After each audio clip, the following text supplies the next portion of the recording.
So, good afternoon, everyone, and welcome to today's virtual seminar. My name's David Aikman. I'm the director of the Qatar Centre here at King's, and it's my great pleasure to welcome Ludwig Straub from Harvard University, who's going to be presenting today's paper. This is joint work, I should say, with Atef Mian and Amar Sufi. It's a very influential paper that whose importance will continue to grow. So we're really looking forward to hearing this talk. Before I hand over to Ludwig, just a word or two on housekeeping. So we have 1 hour for the talk in total. If you have questions while Ludwig is presenting, please post them in the Q&A box. So if you kind of hover your mouse over the bottom of the screen, you'll see a Q&A. So you can post your questions there and I'll ask them directly to Ludwig. We'll also try and leave something like 15 minutes at the end for a kind of wider discussion of the paper, and I'll give you the opportunity to ask your questions directly to Ludwig there via the mic. Please also be aware we're recording this and we'll post this on our website afterwards. So without further ado, let me pass the floor to Ludwig. Great. Thank you very much, David, for having me and for the introduction. So I'm really excited to be able to present this paper here in front of you today. So basically, the key idea behind this paper is this concept that we started calling indebted demand. And this concept basically captures the idea that if an economy has accumulated a large level of debt in the past, that large level of debt might weigh downwards negatively on aggregate demand. Okay. And just to set the scene, this is mostly sort of a model-based paper. Just to set the scene, let me show you some data points so that you know sort of where we're coming from. Okay, so let's see if this works. So great. So what you see here is for the US, the total amount of government and household debt on the left, and on the right, several measures of interest rates. And the basic question that we're going to ask is how do those two series interact? Okay, so on the left, you see that this debt to GDP ratio has more than doubled since 1980. And on the right, you see that interest rates have come down quite significantly over the last 4 decades. And this is a pattern that we don't just see in the US. In fact, we see this across the advanced economies. And so the obvious reaction to this plot might be, well, there was something that shifted interest rates down. We don't know quite, what it is, but because the interest rates are the price of debt, that made debt more affordable, and so debt levels went up. Okay, and we're gonna acknowledge that that's true, and that's something that's going to be going on in our model too. But we're going to try to focus on a different way of reading these plots, namely that once debt levels have risen quite a lot, we're going to view this as part of the reason why interest rates had to come down to make debt service payments manageable, or else the economy would not be able to sustain full employment. Okay.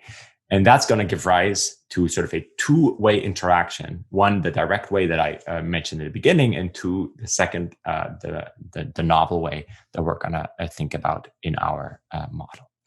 Now, one critical part of that story is going to be a difference in the spending propensities between borrowers who are going to make debt service payments and savers who are going to receive debt service payments, or creditors. And so part of that argument is going to rely on thinking about who the creditors are and whether their saving propensities are higher than borrowers. And to that end, we have a companion paper where empirically we try to trace out who the ultimate creditors are, the households that are ultimately on the other side of these debt contracts. And that's a not trivial process, but at the end of the day, what you end up with is a distribution, and this is for US household debt, that looks roughly like the following. So you see that household debt, roughly speaking, is half of it is owned as an asset, as creditors, by the top 10% of the US wealth distribution. And over 30% is owned by just the top 1% of the wealth distribution. And then there's a fair amount that's, owned by the rest of the world, and then much, much less for the lower rungs of the wealth distribution. And so basically what this goes to show is that really what has been happening is that there's this rise of just a very few top percent of the wealth distribution that have been lending out to the rest of the economy. And clearly those people at the very top of the wealth distribution, and that there's ample evidence for that, have a lower saving propensity. And that's going to set the stage for our framework, for our model that is going to think exactly about the interaction between the very, tippy top of the wealth distribution that's lending to the rest of the economy. And hence, the rest of the economy is going to make debt service payments to the top of the wealth distribution. Okay, so what is our framework? So it's basically going to be a conventional two-agent endowment economy. Two-agent because we're going to have a borrower and we're going to have a saver. And again, the saver is sort of trying to capture the top 1% or top 10% of the wealth distribution. And the key assumption that we're going to make in this otherwise very conventional model is we're going to assume something that we're going to call non-homothetic consumption saving behavior. And that's sort of a mouthful, but all it's trying to capture is that it's going to get rich people a higher saving rate than poor people. And with that ingredient, we're going to derive this main insight of ours that we're going to call indebted demand. And so that insight basically is that any shifts in policies that stimulate demand today through debt creation, those will reduce demand in the future, because in the future, any debt that you created today will lead to debt service payments that reallocate resources from borrowers to savers. Okay.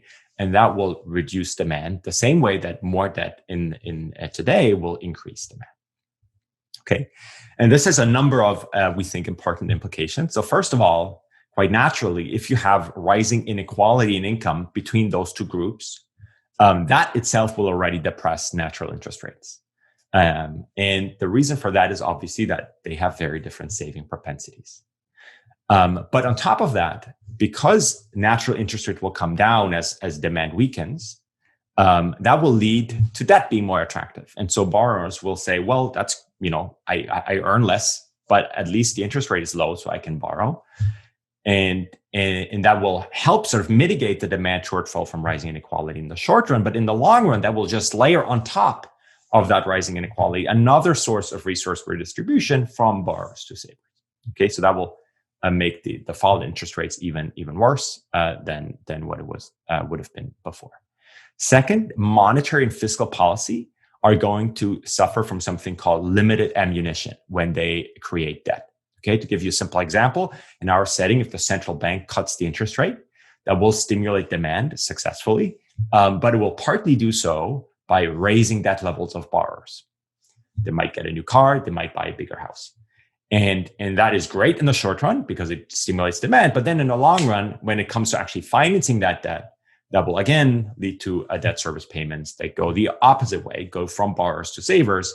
And so that will push down demand and hence lower the natural interest rate. So this is an economy where the interest rate set by the central bank and the natural interest rate will be tightly linked. And so when the natural interest rate is lower, there's basically less space between the natural rate and the zero lower bound. And that's why we call this sort of limited ammunition. Now, once there's so much debt in the economy that the natural rate is actually below the zero lower bound, then the economy can be in sort of a liquidity trap that's driven by too much debt. And that's what we're going to call a debt trap, okay, for lack of a better term.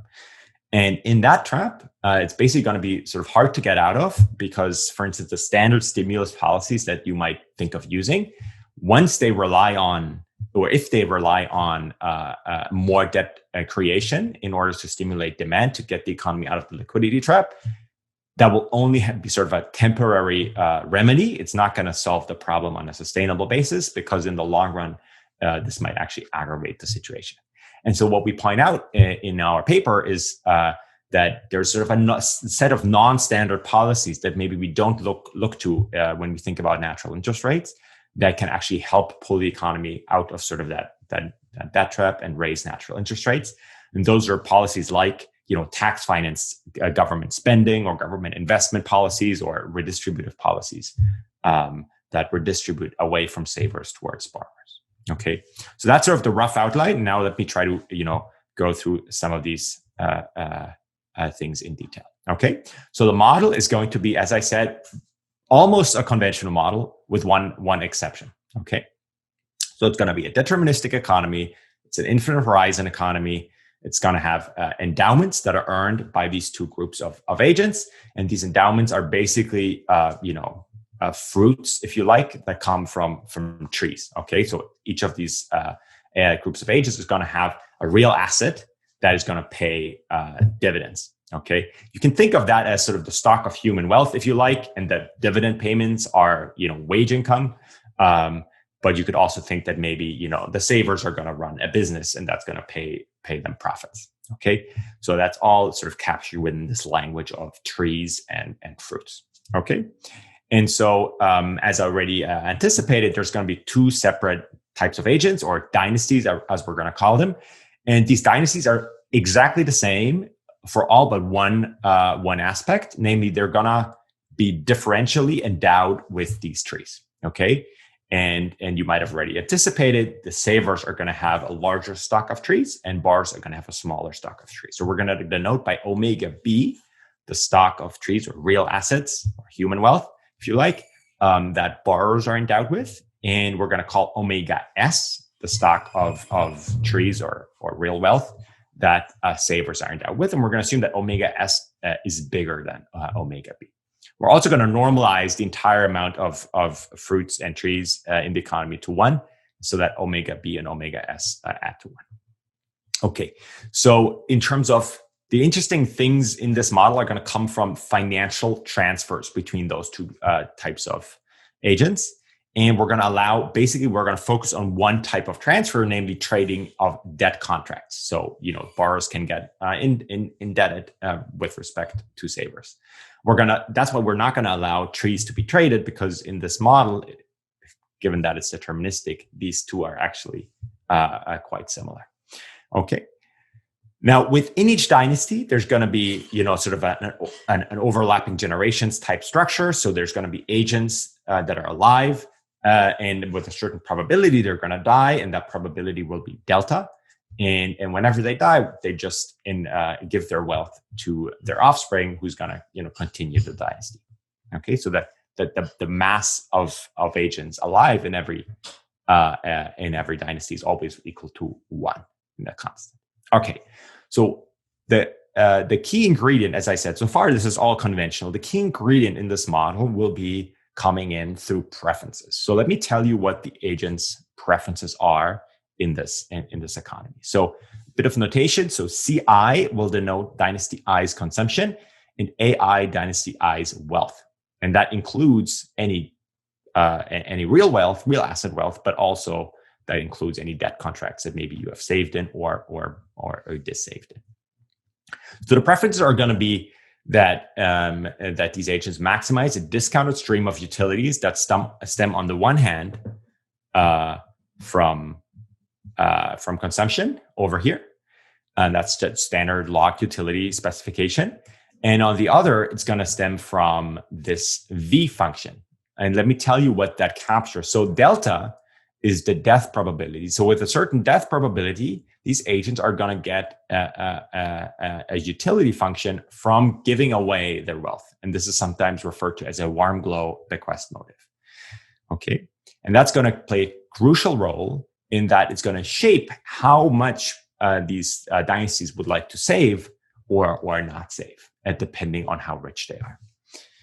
There's also a very standard budget constraint here. I'm not going to spend much time on it. They do some consumption, they do some savings and wealth accumulation, and then they get returns to their existing wealth. So what is this V? So V can be all sorts of things. V can capture that, for instance, you value the utility of your children, and so you would like to, leave some wealth behind for when you die. It might capture that you derive status benefits from your wealth. So maybe you don't value your children, but you value, having say, a Ferrari at home or a nice piece of artwork or something like that, that actually gives utility on top of being sort of a form of wealth accumulation. Or it might capture that maybe your wealth is, in the Bahamas, and it's hard to actually draw down that wealth as quickly as you accumulated. And so there's some sort of adjustment frictions that make it hard for you to actually spend all your money. Okay, all of that can be captured in one form or another as this V function. Okay, but literally speaking, it's sort of the one globe bequest utility. So the key object that we derive from V, and that will pop up all over the place here, is going to be eta. Okay, so eta is a function of somebody's wealth, and it's defined as A, wealth, times the marginal utility of V at that wealth level. And so why this term? Think of this term as the ratio of the marginal utility over wealth that you get when you die, so V prime, divided by the marginal utility of spending your wealth, which would be the derivative of log, which is 1 over. So that would be V prime divided by 1 over A, which just gives you A times V prime. So in other words, if V was equal to a log function, then eta would just be equal to 1. Okay, and this is in fact the benchmark model that we're going to refer to as homothetic. The reason we're going to refer to it as homothetic is because if I double somebody's wealth in that kind of a world, that would double their expenses C, or their consumption C, and would double their saving. And so if I take the ratio, then in that case, the saving rate of a dynasty would be the same no matter how rich they are. And that's the benchmark. That's the homothetic benchmark. We're going to be interested in a different scenario in this model, namely one where eta increases with A. And eta increasing with A intuitively means that the marginal utility from leaving behind wealth in terms of V declines less rapidly as you get richer relative to the marginal utility of consuming. And so this means if I turn you into Bill Gates, suddenly you find it more attractive to save more relative to spending all your money. Okay. And so this means the saving rate for Bill Gates will be higher than for you. Okay. So that's sort of the intuition for why eta matters for wealth accumulation in this model, and why we're going to want to focus on a case where eta is increasing in A, meaning that the saving rate that you would have if I make you richer increases. Great. So now the key part of the model description is obviously eta, and that depends on wealth. And so what is wealth in this model? So wealth, I already basically told you the key ingredients. Wealth is going to consist of two things. One, real asset wealth. That's sort of your trees. And Dynasty I has omega I of those, and P is the price of a tree. So that's the real asset wealth part of total wealth. And then you subtract from that any debt that you might have accumulated, and that could obviously be negative for savers if they start saving in terms of debt. Okay, now that debt part is going to be constrained with a standard borrowing constraint.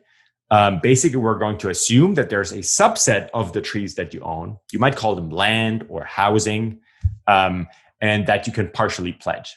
Okay, and we're going to denote by L the sort of the product of how many trees you have and the LTV that you can pledge those trees with, and that's going to give you a simple borrowing constraint that's going to restrict your debt levels that you're going to have at any given point in time as smaller or equal to the value of these pledgeable trees. Okay, so P times L. Now, this is the constraint that basically will hold in our economy in steady state. It turns out that in the transitions, this is not well defined in the sense that the value of trees can sort of jump around when at the onset of a shock that hits, whereas the stock of debt cannot. And so that's why we're going to write sort of a smoothed out version of that constraint, which basically just amounts to saying that now, instead of the level of debt, the stock of debt being constrained at every given point of time, we constrain new debt issuance. And this equation is formulated exactly in such a way that in steady state, we retain our very simple intuitive constraint. Having said that, Basically, everything I'm going to talk about is not going to rely on the shape of the barn constraint. So pretty much everything you can come up with, we can incorporate, and it's going to give us the same results. Okay, this is just the simplest constraint that we could come up with. Okay, so there's going to be a barn constraint, and these two types of agents are going to be lending and borrowing to and from each other. And so there's going to be a market clearing condition that will pin down the equilibrium price of debt, the interest rate. And that market clearing condition is just going to set the sum of the net debt positions of both of these dynasties to zero. And that will pin down R, which is going to be our equilibrium interest rate. And because there's this market clearing condition here, we can actually just focus on one of these debt amounts, for obvious reasons, we're going to pick the one of borrowers. And so that we will denote by dt, and that will be the debt of borrowers, and that will be our state variable. I hope you can still see this. That will be our state variable in this model. Okay, great. Before you continue, just to let you know, there's two questions that have popped up in the Q&A box, which maybe it's a good time to relay to you. So, perfect. So Karmakar asks, how would it change if the maturity could be chosen as well? I want to address that first. That's an interesting question. It's in this economy, there's not really much that would guide you one way or another in terms of maturity choice, because ultimately this is a deterministic economy. So going forward, debt contracts of all sorts of maturities will not look different to any of the agents. But there is an interesting thing that can happen, and that doesn't so much depend on maturity, but more on the duration of debt, right? So for instance, in this case, right, this is all, short-term debt, zero maturity, zero duration. But if you imagine that, these debt contracts were fixed rate mortgages, for instance, like it's common in the US where I'm at right now, then that will actually change how quickly an economy can adjust to shocks, because that will change because the present value of debt can change when, for instance, the interest rate changes. Okay, and that will have interesting implications. Like, for instance, it can mean that accumulates much faster than in other settings, because if the interest rate falls, then the present value of debt suddenly is much higher with a fixed rate contract. So that's I think an interesting implication that we explore in sort of a later section in the paper. Wonderful. And there's another question by Philippos Papakonstantinou. I hope I pronounced your surname correctly there. And Philippos says, it seems you're getting a bequest utility in every period. Isn't this a bit strange? Because it's like having costless consumption, as you get utility from your wealth without having to spend it. Yeah, so there's two interpretations of this. One is that you actually get utility from your wealth, period, and delta is just the weight on that. And the second is you actually only get this utility in expectation terms in the future. And because there's a constant risk of dying in this model, and that's just for simplicity, you get in expectation with probability delta every period this term, right? Think ahead, one instant ahead, there's a probability delta that you might die, and then you end up with this formulation. So this is the same, this is the exact formulation you get within the model that I described, where you just care about your utility from the warm glow motive when you die, if that makes sense. Wonderful. Thank you. Great, perfect. All right, so before I go and describe the equilibrium, let me just say up front that if you take non-homothetic models very seriously, typically you end up with a prediction that as the economy grows, everybody should become savers, because everybody in real terms gets richer. And there's simple ways to deal with that by saying, look, you don't care about the wealth you leave behind to your kids in absolute terms, but maybe in relative terms, say relative to the living standard in the economy. And this slide is just to say that we thought about these things, and in our model, everything goes through if you work with sort of these normalized warm glow motives, where you don't care about the dollar amount that you leave behind, but how much that is relative to, say, the rest of the economy, or how much everybody else is leaving behind. Okay, great. So now let me describe the equilibria that we get out of this model, and what this idea of indebted demand is, and where it pops out. So the starting point for pretty much most macro models to describe the economy is the Euler equation, right? The optimality condition of savers. And so the standard Euler equation for savers is that consumption growth is one-for-one related to the gap between the interest rate and the discount rate. But what's new here is that there's these new terms that are essentially leading to a lower discount rate the higher eta is. So eta, in some sense, acts like an additional patience term. If eta is high, implicitly that will subtract from the discount rate. And this is exactly what pops out when we when we sort of set the left-hand side to 0 and think about the steady state behavior of these savers. So if we're in a steady state where we're trying to think about a situation where savers have a constant wealth and constant consumption, then again, the typical equation would be, well, that means the interest rate has to be equal to the discount rate. But in this economy, it turns out that that's not what's happening. And instead, we're going to have that it's equal to the discount rate times this additional fraction, which again will lower the effective discount rate, meaning make the agent effectively more patient, the higher eta is. Okay, and so what this shows is that basically, what this shows is that basically the higher eta is, the lower the interest rate has to be in order for the agent, the saver, to be indifferent between saving and dissaving.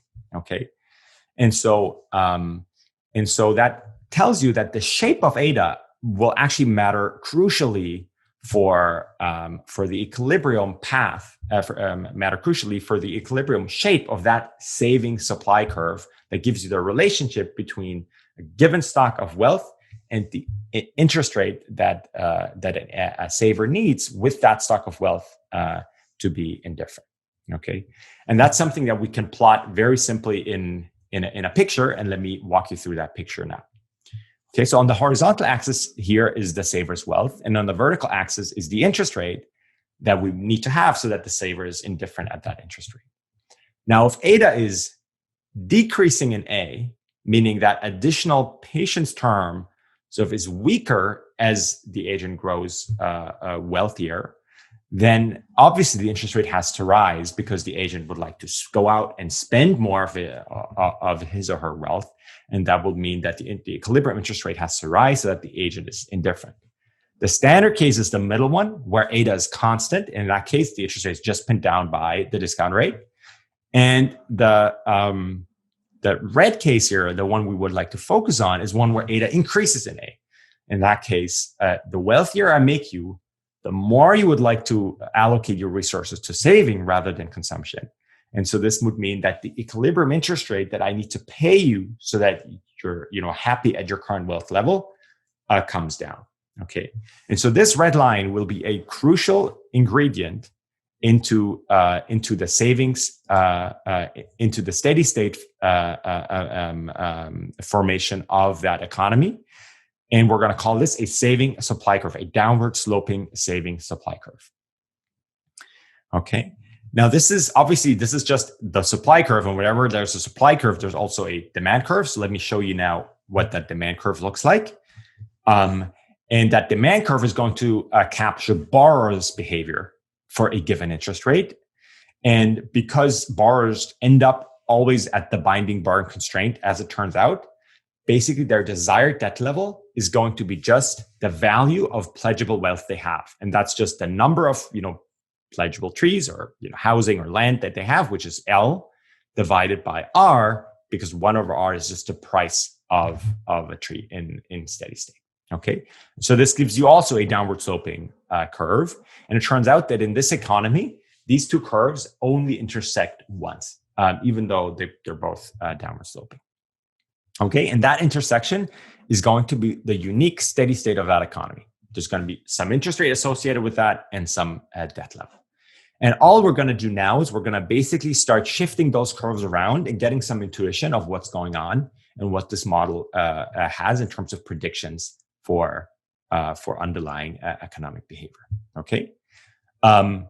So to start out with that, we're going to do the following first shift. Okay. We're going to set the economy into the steady state, and then we're going to do a one-time unexpected shift in the debt level that borrowers have to finance. Okay, we're going to say borrowers start with the steady state amount of debt, and we're going to add, say, $1 of debt to that level.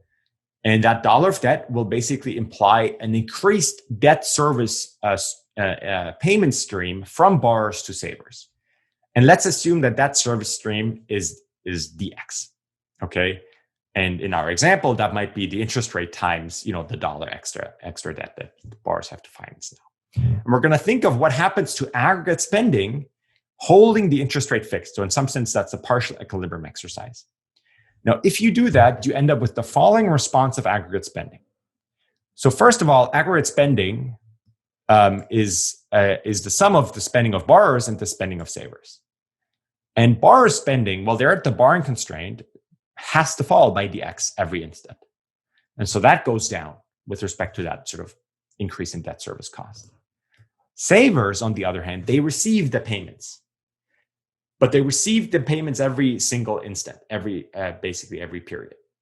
And if they're permanent income hypothesis consumers, which they are in a standard homothetic framework, they would actually also change their consumption by the same amount, but in the other direction. They would increase their consumption 1-for-1 with dx every instant. And that would perfectly offset the shortfall in spending from borrowers.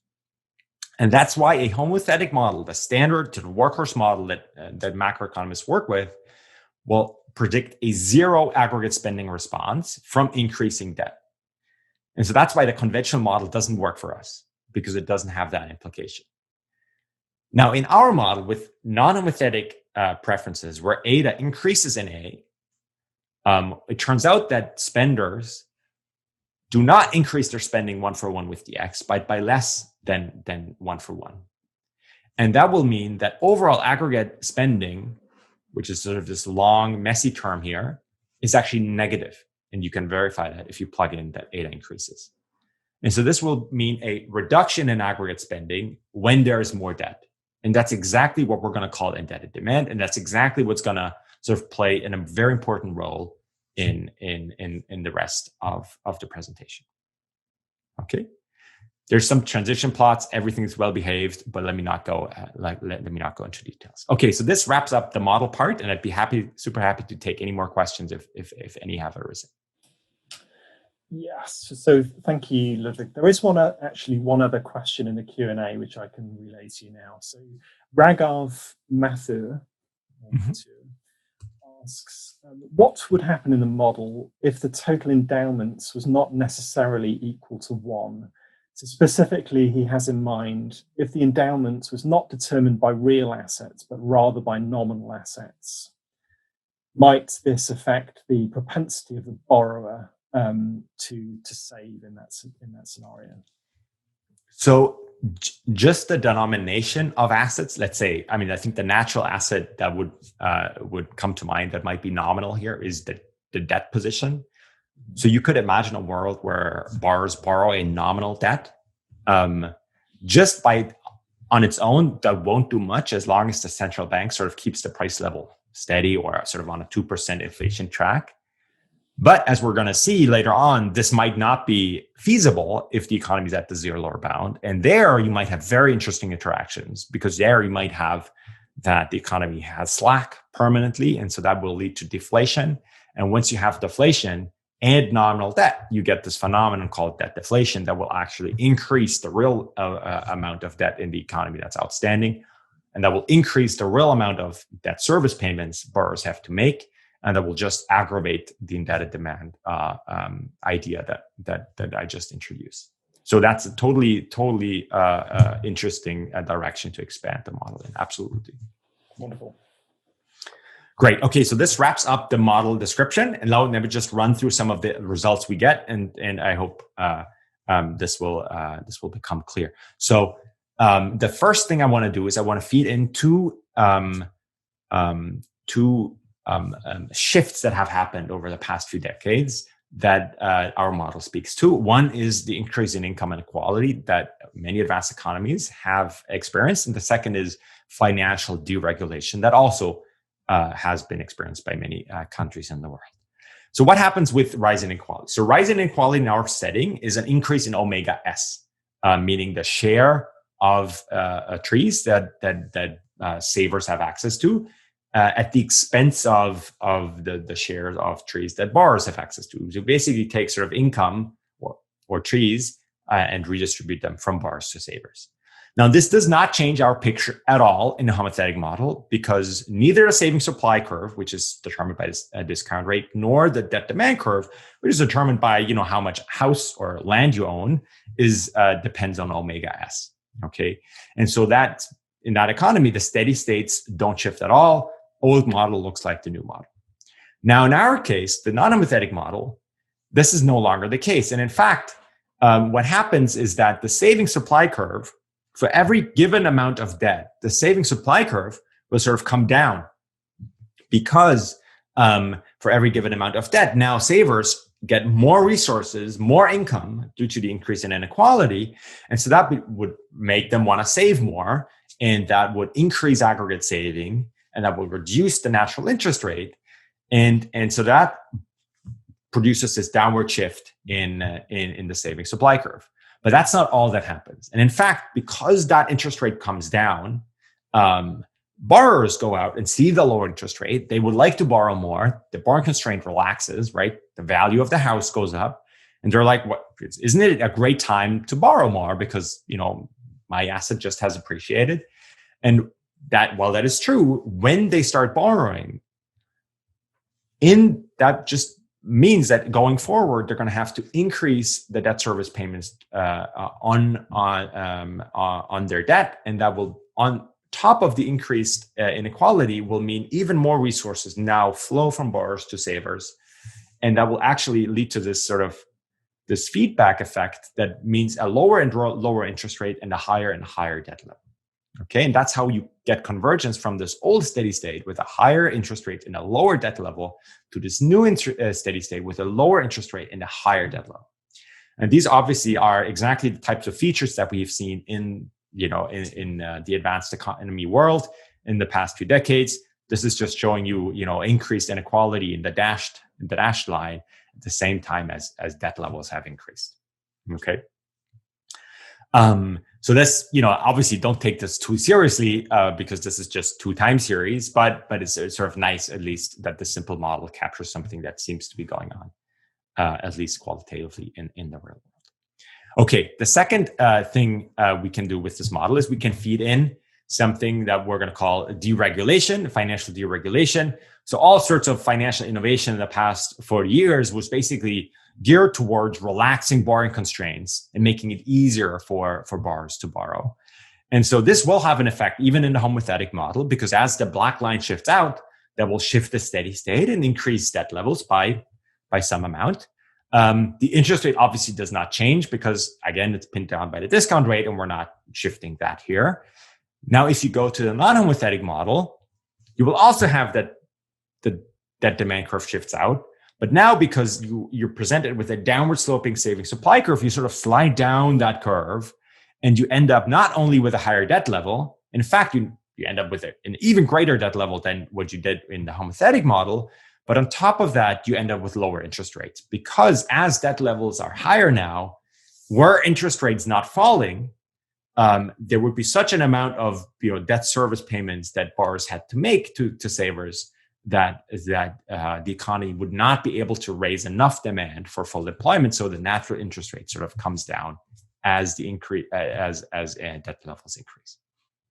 And again, we think that this is something that has actually been going on, and this sort of resolves a little puzzle in the literature that has studied financial deregulation and commonly found that interest rates don't move at all or move sort of in the opposite direction of what has been observed. So we get sort of that co-movement right as well. So this was for sort of two just general shifts that happened in the last few decades, inequality and deregulation, where we think our model actually has some interesting predictions to tell. Now, let me shift gears a bit and think about policy. So not about shifts that happen, but of a policy and whether that changes maybe, how we should think about fiscal and monetary policy. So for fiscal policy, all we're going to do is we're going to throw in another agent, a third agent that we're going to call government. And that government is basically just behaving like another agent. It does some spending, government spending G. It has some debt levels, B, and its income, and that's where it differs from the other two agents. Its income is coming from taxes. So that just taxes the two other agents. And so this means that total demand for debt is now little d, the private debt, plus public debt, big B. And for now, we're also going to assume that just like the borrower, the government is paying R, the same interest rate. Okay, and we can talk about what happens if the government doesn't pay R, but some lower interest rate, which is definitely something we can study. Let's keep that discussion until the end of the talk. So for now, let's assume it pays R. So in that case, we have the following result, namely that in the long run, if the government increases its balance sheet, increases public debt, that will actually depress the interest rate and will crowd in household debt or private debt, little d. Second, taxed finance spending will increase the national rate and crowd out household debt or private debt. And third, fiscal redistribution between those two agents will also raise interest rates and also crowd out debt. And very importantly, the standard model that we typically work with as macroeconomists has none of these implications. In fact, interest rates won't change in any of these scenarios, and debt levels will also, private debt levels will also not change. Okay, just to give you an idea of what's going on here, let me illustrate this with the following simple plot. Okay, so the red line again is our downward sloping savings supply curve, and the black line is our downward sloping debt demand curve. And I've also drawn a little sort of upward sloping orange line, and that's sort of a short run savings supply curve. And that's just to show that as the economy, say in this case, does deficit spending, it would, it would spend, the government would spend more, financed by deficits. The black curve would shift out because that debt has to be financed. So that increases the demand for debt. And in the short run, that will increase the interest rate. And that's sort of given by this orange line here, that will increase the interest rate because that obviously deficit spending in the short run will add to demand, even in our economy. But then as the deficit spending program fades out and the government is presented with just a higher amount of government debt that it now has to finance, the sign of the R change will actually start reversing. R will come down and eventually settle at a lower level than before, precisely because the government then will have to cut back on spending the same way increase spending when it increased deficits. Now it has to cut back on spending in order to finance the higher amount of debt that it incurred. Okay, and that's how you can get sort of the short-run normal prediction that it's expansionary if you do deficit spending, with the long-run sort of reverse prediction that actually it's going to weigh down on demand and lower and natural interest rates in the long run. And the key assumption for this result is that the debt service cost of governments rises in the amount of government debt that a government has to finance. And that's something that can change when the interest rate that the government pays is not the same as the interest rate that private households pay, but that's something that I'm going to leave for the general discussion in a second.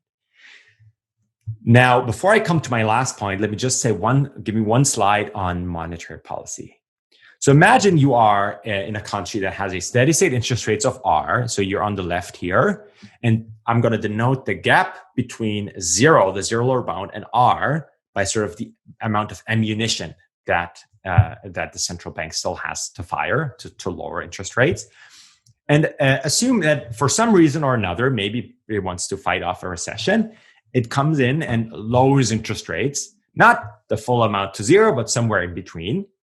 And that intervention is supposed to increase demand, and suppose it does that, and the economy does better. And so at some level, cap T, it wants to normalize interest rates again.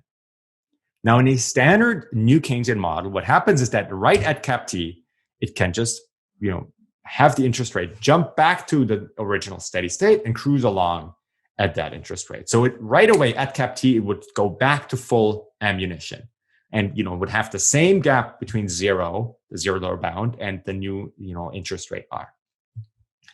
In our economy, that's not what's happening. And in fact, what's happening is that the interest rate cannot be normalized as quickly, and you're going to have to sort of this hangover or this reduced ammunition period where the natural interest rate is actually now only slowly going back towards the original steady state, if at all. In some cases, it can actually sort of stay persistently below what it originally was, even if there's no sort of shock that happened in between, just because lower interest rates in our economy build up debt levels. And if debt levels are higher, the natural interest rate will be lower. And so that will reduce your ammunition going forward. Okay, great. I'm not going to have too much time to spend on the debt trap. So let me just give you the gist of what's going on here. So basically, this captures a world where there's a steady state that's below the effective lower bound. Okay. And if that's the case, then obviously that natural interest rate associated with that steady state can no longer be obtained because it's below the lower bound, effective lower bound, which is, this dashed line here.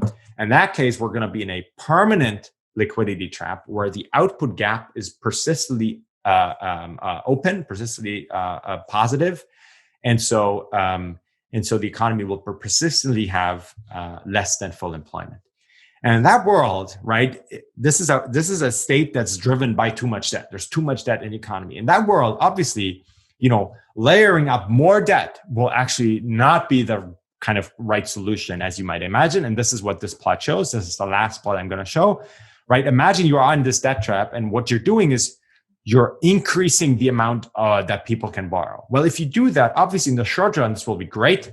You're going to have, a booming economy in the short run. You're going to be able to, go away from the recession. But then in the long run, as borrowers start to having to borrow to pay down their debt, that's when the output gap will, go down again. You're going to have a recession again, and you're going to have less than full employment again. So this is basically where I'm going to end. So what do we propose instead? You can redistribute across these two agents to basically sustainably get demand up, and you can use the government, as I explained, to maybe tax and spend more to also sustainably get demand up. But debt is just an intertemporal object. It's not something that you should use to just get you out of this sustained debt trap that we're possibly in right now. Perfect. All right, let me conclude. So this is a project that thinks about this concept of indebted demand. And the key idea is basically that aggregate demand in this economy decreases with the debt service cost that borrowers have to finance. And so this immediately means that if we're in a world with that's awash in debt, that the interest rate has to come down in order to make these debt service payments feasible, or else it would not, the economy would not raise enough demand for full employment. And we think this is particularly relevant post-COVID. I mean, we're about to see even more debt accumulation on the side of governments for sure, but maybe also on the side of businesses and households. And that's why we think this is relevant going forward. Thank you already for the questions you already asked, and I'm happy to stick around and answer more. Thank you. Thank you very much. That was a fascinating presentation, Ludwig. So for all our kind of participants, if you have questions you'd like to pose directly to Ludwig, the way you can do that is there's a little raise my hand option, which I think is at the bottom of your screen. So if you do that, I can kind of pass the mic to you and let you raise those questions directly. While we're kind of letting people think about questions they'd like to pose to you, perhaps I'll ask you one to begin with. So You talked about monetary policy. I particularly found this idea of path dependence fascinating, that you can end up trapped in a low policy rate environment. That makes a lot of intuitive sense to me. You didn't talk about macroprudential policies, and maybe you'd like to say a word or two about the implications of the theory for the conduct of macroprudential policy. Is it a good idea to have that service limits in place in the boom, for instance? Yeah, that's a great point, which unfortunately didn't have time to talk about. But basically, the way we could think about macroprudential policies in this setting is that it would, shift the debt demand curve back to the left. It would sort of, bring it back and thereby reduce debt levels. Now, what's very interesting though is that has the same way that the outward shift in the debt demand curve had sort of first, an increased first increased net natural interest rates and then lowered them. The same thing would happen in reverse if you sort of shifted the debt demand curve back because you say restricted LTVs. And so what would happen is that in the short run, the natural interest rate would actually go down even further, only to recover in the long run when people actually, face lower debt levels and lower debt service ratios. And what's interesting is that implies that this is a policy you can do if currently your interest rates are still away from the ZLB. Right? Because then you're not in danger of, running up against the ZLB. But if you, just to give you a super simple example, imagine you're Canada right now, or Australia, you have very high debt levels. If you were to restrict, and this is partly what they're doing, if you were to restrict LTVs there, using macroprudential policies, then that will intuitively, right, that will slow home sales, reduce home prices, and thereby reduce spending of borrowers today. And so that will actually, go the opposite direction in the short run. It will reduce natural interest rates, make the CLB more likely to bind, or more likely to, be binding for longer.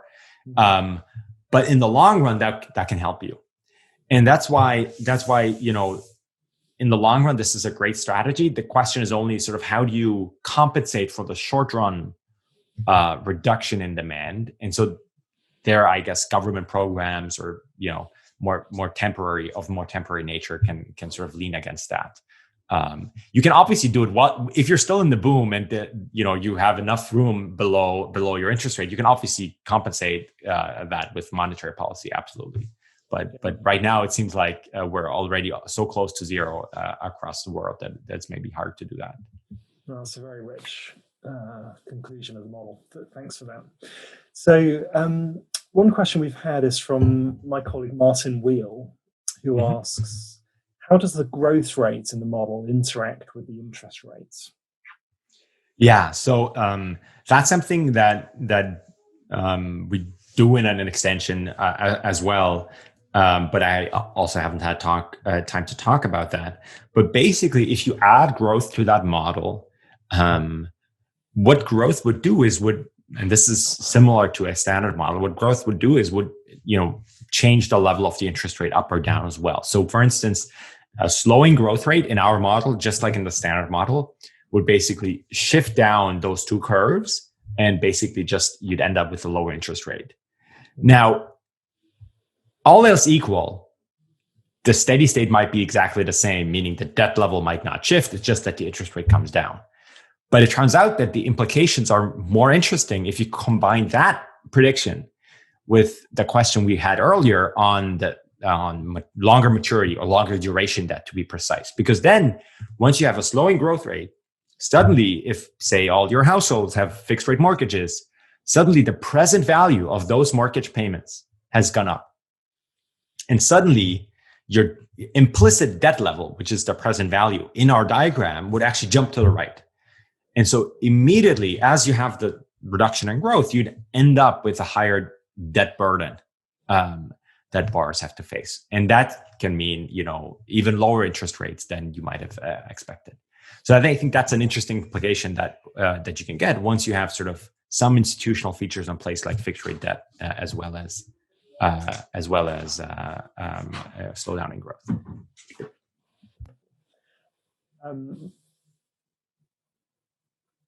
Martin had a second question he'd like to ask you. So yeah, he asks, if you had land in the model, would the price of that rise fast enough to create the demand you need to offset the effects of debt?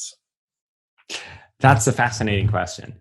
So for a very long time, here's one confusion I've always had about this.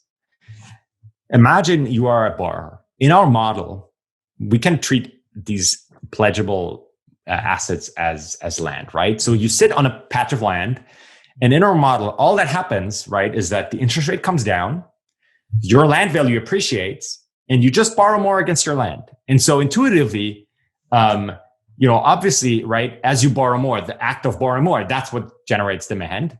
But intuitively, why would your demand go down in the future? Because from a balance sheet perspective, right, you're just, your assets went up in price and you just matched the liabilities with your assets, right? You just increased your debt position. So going forward, I think the interesting or maybe counterintuitive prediction is, why does that, even reduce demand in the future? But the key thing is that because the interest rate has come down, it's just a valuation effect that increases the value of your land. You're not, selling that. And on the other hand, your debt service payments have to be made every period. And so even though sort of from a balance sheet perspective, sorry about that. Even though from a balance sheet perspective, debt and assets are now both higher, and so on net, it doesn't look like a change. And in sort of a flow perspective, there's a massive change because now these debt permits have to be financed no matter what. So the debt increase is what generates demand, and the long run, just that service is what reduces demand. Excellent. I'll trouble you with one more question before you attend to your No trouble at all. Okay, so this is a question from actually someone who hasn't left their name. So they ask, in the infinite horizon model, isn't it true that if growth is greater than the cost to service that debt, you can always take on more debt? I guess this is a bit like the Blanchard arguments. Is there ever a point where the growth rate will be below the zero lower bound due to indebted demand being higher than aggregate demand? This is a fantastic question. This is one that we're currently actually working on in the context of government debt, where I think this is the most relevant. For private debt, we've maybe seen interest rates come down a fair bit, but they haven't really crossed the growth rate, I think, yet in the US at least. And for governments, this is clearly the case, that R is less than G. And in that case, it's not obvious actually what happens, but in the simplest model, what happens is in line with what Blanchard is saying, namely that if you have higher debt, say higher government debt, when R is less than G, then that would be sustainable, and you could spend more today, and you could spend more in the future because R is less than G. What we're working on right now is actually, just to finish, in this current framework, that's not something you could get. From higher debt levels, what you can get is that R is more likely to be very close to G, but it's never going to cross G. I mean, literally in our model, if R were to cross G, trees would be infinitely valuable, right? Like stocks would be infinitely valuable. So that R, I think even in reality, that R associated with stocks, like the expected return on stocks, will never cross G because stock prices would go through the roof. But for government debt, this is a different issue. And I think there we can have R less than G.